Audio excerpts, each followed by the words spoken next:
Assalamualaikum Bu Dea, apa kabarnya? Waalaikumsalam warahmatullahi wabarakatuh. Alhamdulillah baik Bu. Alhamdulillah, saya sampai lagi ke sekolah budaya pada pertemuan kelima ini ya Bu Dea. Alhamdulillah Bu, udah 5 kali Bu berkunjung ke sekolah SMP 1 Timpeng Bu ya. Iya Bu. Baiklah Bu Dea, pada pertemuan kelima ini kita akan membahas rencana program yang berpihak kepada murid.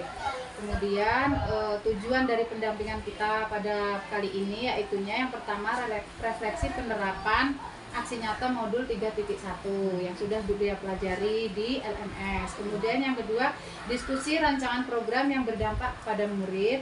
Kemudian yang ketiga, diskusi perkembangan komunitas praktisi serta implementasi dari rencana di Lokakarya 3 untuk berbagi kepada rekan sejawat ya. Ibu masih ingat ya waktu komunitas praktisi di Lokakarya 3 masih ingat ya? Baik Ibu, untuk itu ada beberapa pertanyaan yang akan saya ajukan kepada Bu Dea terkait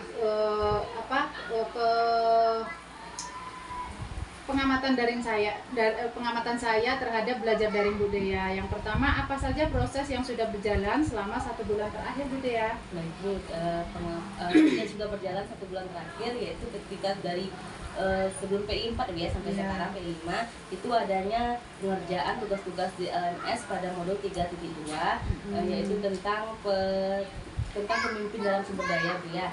Dan juga ada tentang modul 3.3 yaitu tentang pengelolaan program yang berdampak pada murid Bu. Oke. Baik Ibu, kemudian ada rencana tindak lanjut dari pendampingan sebelumnya Bu Dea? Berarti itu di pendampingan sebelumnya, berarti itu di modul 2.3 Bu ya, yaitu tentang pembelajaran berdiferensiasi, stimulasi sosio-emosional dan coaching dalam super akademik ya Bu ya. Nah itu sudah, insya Allah sudah saya terapkan Bu rencana tindak lanjutnya kemarin kan Bu. Setiap kali beberapa ada teman yang ingin coaching itu sudah diterapkan sesuai dengan alur tirta ya Bu ya, sesuai dengan pembelajaran sebelumnya. Dan pembelajaran berdiferensiasi pun sudah saya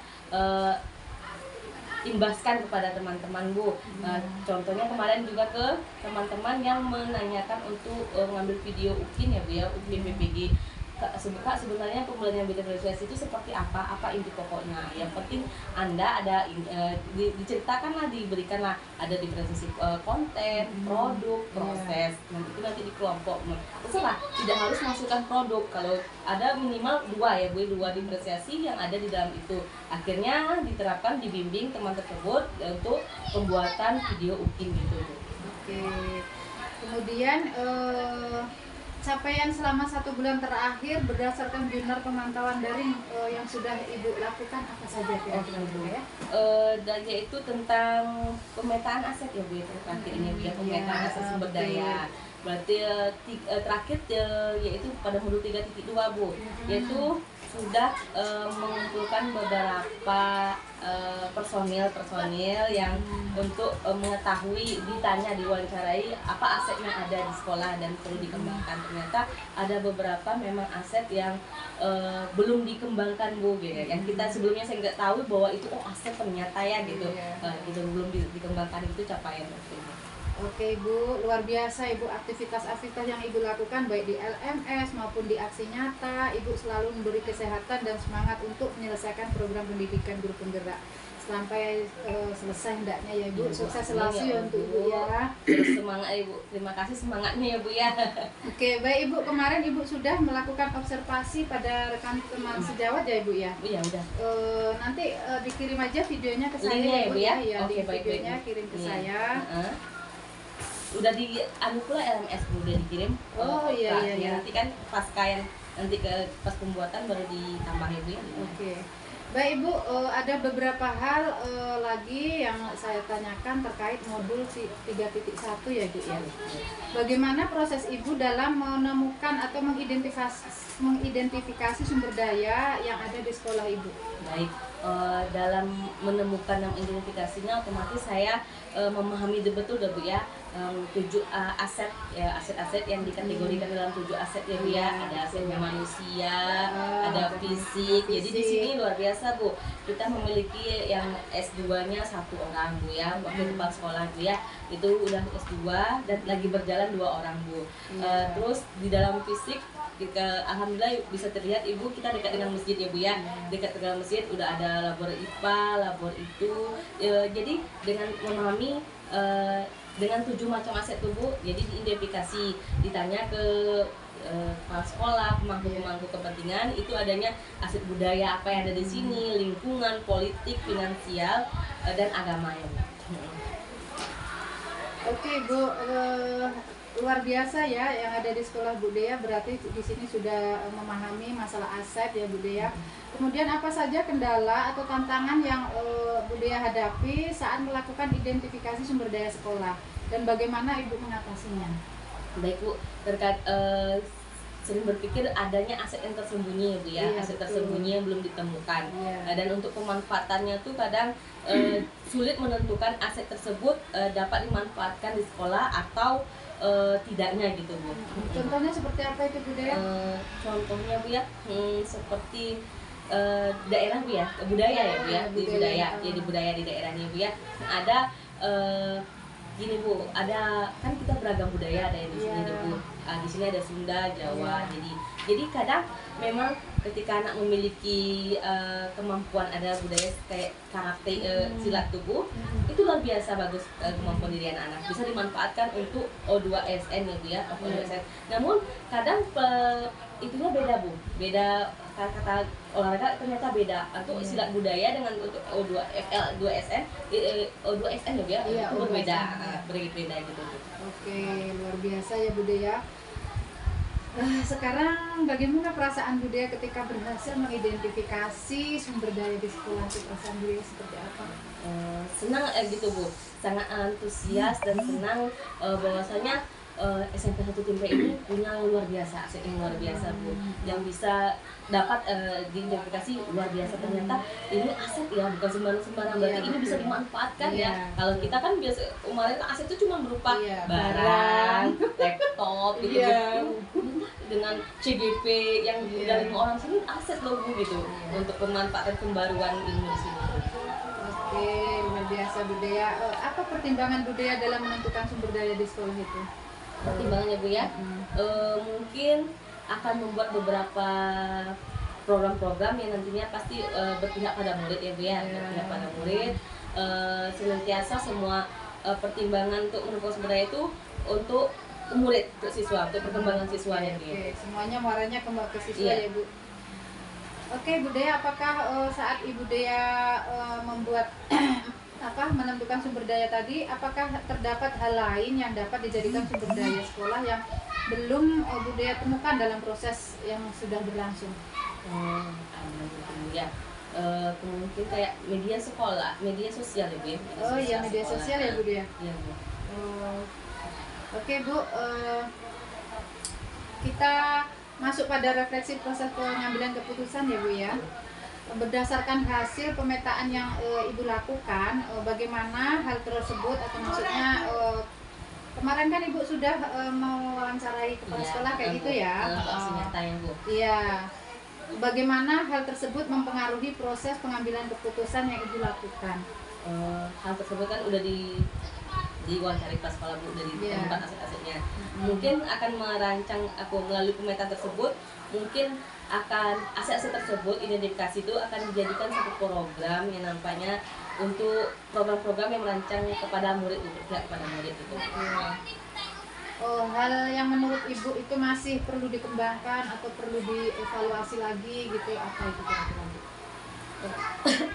Salah satunya mungkin Bu, ini sangat juga menjadi ikut garis besar Bu ya, garis bawahi, bahwasanya kayaknya kurang kerjasama kepada pihak ketiga ya Bu ya. Kemungkinan nantinya mungkin bisa jadi itu juga nanti dalam penyusunan pertimbangan saya juga untuk program Bu ya, untuk yang berpihak pada murid itu akan membutuhkan aset sosial Bu ya. Kita kan apalagi di sini di pusat kota Bu ya, di pusatnya kecamatan ya Bu ya. Jadi mungkin banyak pihak ketiga seperti kepolisian atau puskesmas tentang terkait dilibatkan Ibu aset sosialnya Bu ya. Berarti selama ini memang di sekolah ini yang di aspek sosial itu yang belum ya Bu? Minim Bu, masih minim Bu. Oke. Kemudian apa hal yang menurut Bu Dea mendukung keberhasilan dari keputusan yang Ibu Dea ambil itu? Mungkin kalau kolaborasi, komitmen antara bagaimana kerjasama kita ya Bu sama guru, rekan sejawat dan kepala sekolah dalam mempertimbangkan atau merencanakan mengembangkan program-program yang berpihak pada murid. Oke. Adakah pengalaman Budaya yang terjadi baik di dalam waktu dekat ataupun sebelum mengikuti PGP ini ya, yang mencerminkan dilema etika baik itu terkait murid ataupun teman sejawat? Ada Bu, dari pihak murid juga ada, dari pihak teman sejawat juga ada. Dilema etika ini seperti ini Bu, bahwasanya ada dari pihak ini siswa memberikan bahwasanya masukan bahwa bukan hanya 1-2 orang Bu, hampir sebagai semua kelas itu ibu ini suka menjudge seperti ini, ibu kok bahasanya ngomongnya kasar ini. Dan sementara sisi itu teman sejawat kita ya Bu ya, teman sejawat itu dengan etika saya gitu Bu, itu sudah saya bicarakan sama wakil kepala sekolah dengan kepala sekolah, nanti itu gimana ya, dalam satu sisi mau kita tegur itu teman ya itu, jadi itu bukan nama saya kasih ke kepala sekolah. Jadi menurut Budaya proses pengambilan keputusan yang dilakukan sudah sesuai ya Bu ya dengan prinsip dan langkah yang kita pelajari di modul 3. Iya, ada 9 langkah itu. Keputusan. Apa hal yang menurut Budaya itu masih perlu dikembangkan atau perlu dievaluasi dari proses pengambilan keputusan? Terima kasih Bu. Kita lanjut ya Bu ya. Apakah Ibu sudah membuat rancangan program yang berdampak pada murid seperti yang sudah kita bicarakan saat PI sebelumnya? Baik, sudah dirancang-rancang Bu, tapi belum didalami. Udah dirancang-rancang apa voice-nya, apa suara dari murid itu, apa memang latar belakangnya, kenapa program itu dipilih, sudah dirancang-rancang Bu. Ada beberapa program yang masih menjadi coret gitu Bu. Oke. Bentuk program yang Bapak Ibu rancang itu kira-kira seperti apa tuh? Apa bentuk programnya itu? Bentuk program itu ya, seperti ya, namanya? Anting rencananya Bu. Itu ada 2 Bu. Anting. Anting agen anti bullying Bu. Agen sesuai sama jurusan ya, Ibu yang jurusannya agen anti bullying. Ada satu lagi Bu, sari-sari turi. Yaitu 1 hari 1 cerita 1 murid, karena memang siswa itu kalau BK kan itu dipanggil tuh yang tahu masalah, ternyata ketika 1 hari 1 murid bercerita itu banyak sekali dari segi manfaatnya, banyak juga Bu, dari segi meminta beasiswa, bagaimana kehidupan tuh itu ada juga manfaat. Jadi itu dilema sekarang Bu, apa yang mau dipilih gitu. Berarti Budaya sudah ada pilihan ya, ada 2 pilihan program yang akan dibuat ya. Oke, luar biasa.